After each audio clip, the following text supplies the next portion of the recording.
జంట నగరాల్లో అక్రమ నిర్మాణాల మీద హైడ్రా ఉక్కుపాదం మోపుతున్నటువంటి నేపథ్యంలో గతంలో ఏ ముఖ్యమంత్రి చేయలేనటువంటి పని ఇప్పుడు తెలంగాణ ముఖ్యమంత్రి రేవంత్ రెడ్డి చేసి చూపించాడు అనేటువంటి వార్తలు ఇప్పుడు సోషల్ మీడియాలో చక్కర్లు కొడుతూ ఉన్నాయి. గతంలో అంటే 2014లో కేసీఆర్ గారు ముఖ్యమంత్రిగా అయినటువంటి సమయంలో ఆయన కూడా ఈ జంట నగరాల్లో ఆక్రమ నిర్మాణాలు ఏవైతే ఉన్నాయో వాటిని కూల్చివేసేందుకు ప్రయత్నం చేసి అప్పుడు పరిస్థితుల దృష్ట్యా ఆయన అది ముందుకు సాగించలేకపోయినటువంటి నేపథ్యంలోనే 2019లో జగన్మోహన్ రెడ్డి కూడా ఆంధ్రప్రదేశ్లో ఈ అక్రమ నిర్మాణాలను కూల్చివేస్తాము అంటూ ఆయన ప్రజావేదికను కూల్చివేసి ఆ తరువాత అక్రమ నిర్మాణాల మీద ఆయన ఫోకస్ పెట్టనటువంటి నేపథ్యంలోనే ఇప్పుడు తెలంగాణ ముఖ్యమంత్రి రేవంత్ రెడ్డి గారు అక్రమ నిర్మాణాలను నేల కూల్చుకుంటూ వెళ్తూ ఉన్నారు. ఎవ్వరూ చేయలేనటువంటి పని ఇప్పుడు రేవంత్ రెడ్డి గారు చేస్తున్నారు. కాబట్టి రేవంత్ రెడ్డికి జగన్మోహన్ రెడ్డి, కేసీఆర్ హ్యాట్సప్ చెప్తున్నారనేటువంటి వార్తలు ఇప్పుడు సోషల్ మీడియాలో చక్కర్లు కొడుతున్న నేపథ్యంలో ఈ అంశం మీద మనం విశ్లేషణ చేసుకునేటువంటి ప్రయత్నం చేద్దాం. ప్రస్తుతం మనతో పాటు ఉన్నారు ప్రముఖ రాజకీయ విశ్లేషకులు, ప్రముఖ సీనియర్ జర్నలిస్ట్ దుర్గా వడ్లమాని గారు. వారితో మాట్లాడు. దుర్గారు నమస్తే అండి. దుర్గారు, ఏ ముఖ్యమంత్రి చేయలేనటువంటి పని ఇప్పుడు రేవంత్ రెడ్డి చేసి చూపించాడు అనేటువంటి వార్తలు అయితే వస్తున్నాయి. హైదరాబాద్లో అలాగే జంట నగరాల్లో ఆక్రమ నిర్మాణాలు ఏవైతే ఉన్నాయో వాటిని నేల కూల్చుకుంటూ వెళ్తుంది హైడ్రా. గతంలో కేసీఆర్ అదే పని చేసేందుకు సిద్ధమైనప్పటికీ అప్పుడు పరిస్థితులు కొంచెం భిన్నంగా ఉండడంతో ఆయన ఆగిపోవడం జరిగింది. అలాగే ఆంధ్రప్రదేశ్లో కూడా 2019లో జగన్మోహన్ రెడ్డి అక్రమ నిర్మాణాలను కూల్చివేస్తామంటూ ప్రజావేదికను కూల్చివేసి ఆయన కూడా ఆ తర్వాత అక్రమ నిర్మాణాల కూల్చివేత మీద అంత ఫోకస్ చేసినటువంటి పరిస్థితులు లేవు. ఇప్పుడు రేవంత్ రెడ్డి గారు మళ్ళీ ఈ ఆక్రమ నిర్మాణాలు ఏవైతే ఉన్నాయో వాటిని నేల కూల్చుతున్నటువంటి నేపథ్యంలో ఇటు కేసీఆర్ అటు జగన్మోహన్ రెడ్డి రేవంత్ రెడ్డికి హ్యాట్సప్ చెప్తున్నారు అనేటువంటి వాదనలు తెర మీదకి వస్తూ ఉన్నాయి. ఏంటి దీన్ని ఎలా విశ్లేషణ చేసుకోవచ్చు మనం? నిన్న ఆయన చెప్పారు రేవంత్ రెడ్డి గారండి, నేను భగవద్గీతను ఆదర్శంగా తీసుకుని ఈ నిర్మాణాలు ఏవైతే ఉన్నాయో అంటే అక్రమంగా నిర్మించినవి ఆక్రమిత స్థలాల్లో వాటిని కూల్స్తున్నాము, ఇదేం కక్షపూరితం కాదు అని ఆయన నిన్న ఒక సభలో చెప్పడం జరిగింది.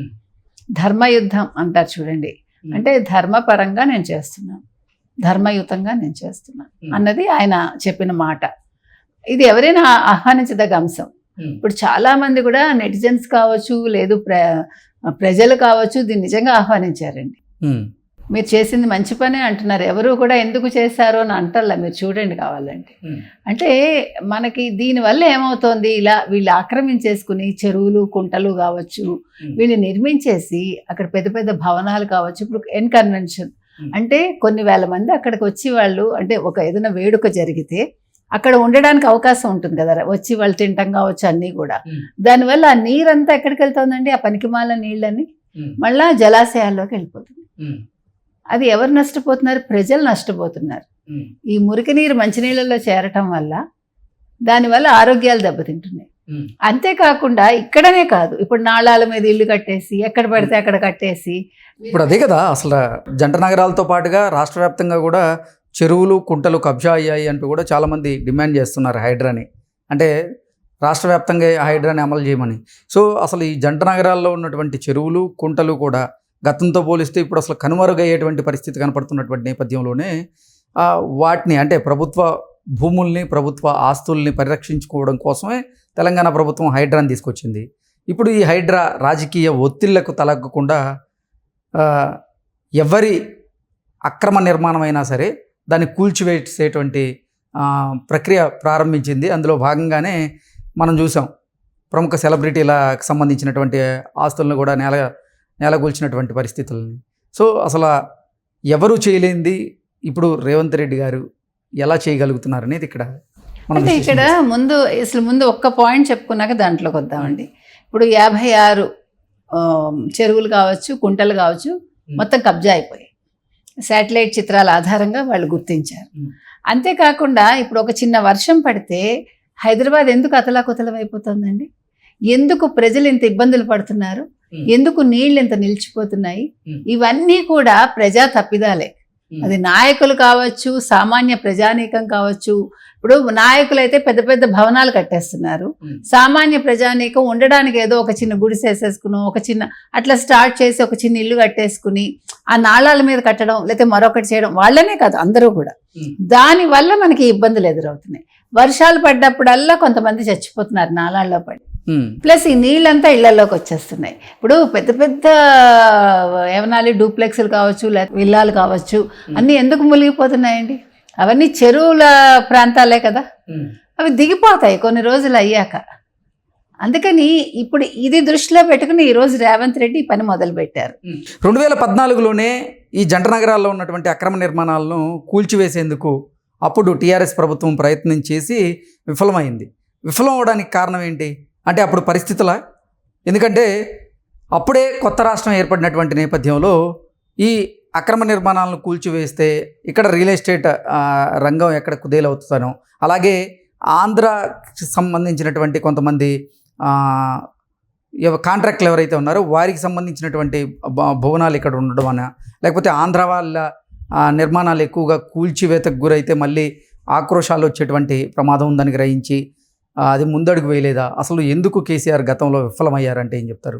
మీరు చెప్పినట్టు 10 ఏళ్ళ ఉద్యమంలో ఆంధ్ర వాళ్ళని తిట్టి ఆంధ్ర వాళ్ళు ఏవైతే ఆక్రమించుకున్నారో వాటన్నింటినీ, అంటే ఆంధ్ర పాలకుల చెరలో ఉన్న ఆ భవనాలు కావచ్చు ప్రాంతాలు కావచ్చు వాటిని విడిపిస్తాను, నేను రాగానే చేసేది ముందుగా 1000 నాగాళ్లతో దున్నించేస్తాను, అక్రమ నిర్మాణాలన్నీ కూల్చేస్తాను అన్న పెద్ద మనిషి 2014 నుంచి 2023 వరకు ఏం చేశారండి? ఏమీ చేయలేకపోయాడు. ఆయన మాటలు చెప్పాడు. నేను అధికారంలోకి వస్తే రామోజీ ఫిలిం సిటీని 1000 నాగళ్లతో దున్నిస్తాను అన్నాడు. అదే రామోజీరావు దగ్గరికి వెళ్ళి ఆయన మాట్లాడారు కదా, రామోజీ ఫిలిం సిటీకి వెళ్ళాడు కదా, అద్భుతం అని మెచ్చుకున్నాడు కదా ఆయన. ఎన్ కన్వెన్షన్ కూల్పించగలిగాడా? ఎందుకు నాగార్జున తోటి ప్రతిసారి ఆయన అంటే కన్విన్స్ అయ్యాడా లేకపోతే కాంప్రమైజ్ అయ్యాడా మనకు తెలియదు. సో ఇది మీరు చెప్పినట్టుగా ఇందాక 2 మాటలు అన్నారు మీరు. ఒకటి, ఆంధ్ర వాళ్ళవి కాబట్టి చేయలేకపోయాడా, నెంబర్ 1. ఆంధ్ర కాంట్రాక్టర్లు ఆయన దగ్గర ఉన్నారు కదా, ఇప్పుడు ప్రాజెక్ట్స్లో ఆంధ్ర కాంట్రాక్టర్స్ని వాడుకున్నాడు కదా ఆయన, అదొక విషయం. మూడోది ముఖ్యమైనది, ప్రాంతీయ భేదాలు వస్తాయి అన్న ఒక దృష్టితోటి ఆయన దీని మీద దృష్టి పెట్టలేకపోయాడు చెప్పాలంటే. అంటే పాలనలోకి రాగానే ఇప్పుడు మీరు చెప్పిన రియల్ ఎస్టేట్ నష్టం చాలా పెద్దది అది. ఎందుకంటే ఇప్పుడు ఆంధ్ర వాళ్ళ వల్లే రియల్ ఎస్టేట్ పెరిగింది అనేది అప్పట్లో ఉన్న వాదన. సో ఆ వాదనకి మళ్ళీ ఇప్పుడు ఒక్కసారిగా ఆయన ఏదైనా కూల్చడాలు మొదలు పెడితే ఇప్పుడు రియల్ ఎస్టేట్ కుదేలు అయిపోయింది అనుకోండి, వెంటనే దీనికి బలం చేకూర్చినట్టు. అంటే ఇప్పుడు తెలంగాణ రాష్ట్రం ఏర్పడి 10 సంవత్సరాలు దాటినటువంటి నేపథ్యంలోనే రేవంత్ రెడ్డి ఈ డేర్ స్టెప్ వేయగలిగారా గతంతో పోలిస్తే అంటే ఏం చెప్తారు? ఎస్, ఒకటి అక్కడ జగన్మోహన్ రెడ్డి ఓన్లీ మీరు చెప్పినట్టుగా ప్రజావేదిక కూల్చగలిగారు, నెక్స్ట్ ఏది ముందుకు వెళ్ళలేకపోయాడు ఆయన. వేరేజ్ రేవంత్ రెడ్డి ఈరోజు రాగానే విదిన్ నో టైం ఆయన ఈ పని చేయగలిగాడు. హైడ్రాని మొదలుపెట్టి నేను ఏది కూడా ఆలోచించను, అక్రమ నిర్మాణాలు ఏవైనా కూలుస్తాను అన్నాడు. ఎందుకు అనగలిగాడు ఆయన? ఒకటి, కేసీఆర్ చేయలేకపోయాడు. 2, జగన్మోహన్ రెడ్డి ఆంధ్రాలో చేయలేదు. అంటే అసలు జగన్మోహన్ రెడ్డి గురించి మనం మాట్లాడుకుంటే అక్రమ నిర్మాణాలను కూల్చివేస్తానంటూ జగన్మోహన్ రెడ్డి ముందుకొచ్చి కేవలం ప్రజావేదిక మాత్రమే కూల్చివేసి ఆ తర్వాత అసలు ఆయన అక్రమ నిర్మాణాల మీద ఫోకస్ చేయలేదు. ఏంటి నిజంగా అక్రమ నిర్మాణాలు గనక నేల కూల్చినట్లయితే ఆయన హీరోగా ఉండేవారు. ఇప్పుడు కేవలం ప్రజావేదికని కూల్చి జీరో అవ్వాల్సిన పరిస్థితి ఎందుకు వచ్చింది జగన్మోహన్? ఎందుకు వచ్చిందంటే ఇప్పుడు ఆ అక్రమ నిర్మాణాలు ఏవైతే ఉన్నాయో అవి ఒక కులానికి చెందిన వాళ్ళు, ఒక ప్రాంతానికి చెందిన వాళ్ళు కాదు, ఈవెన్ ఒక పార్టీకి చెందిన వాళ్ళు కాకుండా తన పార్టీ వాళ్ళు కూడా ఉన్నారు. తనకు కావాల్సిన వాళ్ళందరూ కూడా ఆక్రమించారు కదా. సో అందుకోసం అట్లా చేసి ఉండొచ్చు ఆయన. ఒకటి.